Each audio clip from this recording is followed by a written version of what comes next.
পৃথিবীতে কেউ বড় কেউ ছোট, কাউকে ছোট তাচ্ছিল্য করে দেখবেন না। আসুন একটা গল্পের মাধ্যমে দেখার চেষ্টা করি, বোঝার চেষ্টা করি। সেটা হলো একটা সুই আর হাতুড়ি গল্প করছে যে আমি তো অনেক বড় বড় প্যারাক ঢুকিয়ে, হাতুড়ি বলছে, অনেক বড় বড় প্যারাক ঢুকিয়ে আমি ঘর নির্মাণ করি, কত কিছু করি, আর তুমি তো ছোট্ট একটা সুই মাত্র। তখন সে সুইটা নিয়ে গেল একটা দর্জির কাছে। দর্জির দোকানে গিয়ে সুন্দর ছোট্ট সুই, সুন্দর একটা পোশাক বানিয়ে ফেললো। তখন হাতুড়ি বলল, তুমিও তো অনেক সুন্দর পোশাক বানিয়ে ফেললে। তখন সুই বলল যে তাই কাউকে ছোট তুচ্ছ তাচ্ছিল্য করবে না। ঠিক তেমনই এই গল্পটার মাধ্যমে আমরা কি বুঝতে পারলাম, যে আমরা প্রত্যেকটা মানুষ মানুষের জন্য মানুষ রূপে থাকবো, মানুষের মতো কাজ করব।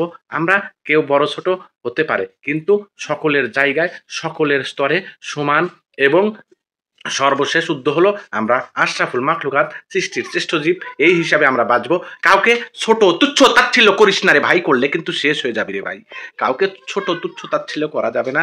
সকলে ভালো থাকবেন, সুস্থ থাকবেন, এই কামনাই করি। ছোট্ট ভিডিও দেখে যদি ভালো লাগে কমেন্ট বক্সে কমেন্টস রেখে যায় এবং শেয়ার করে অন্যকে দেখার সুযোগ করে দিও। আল্লাহ হাফেজ।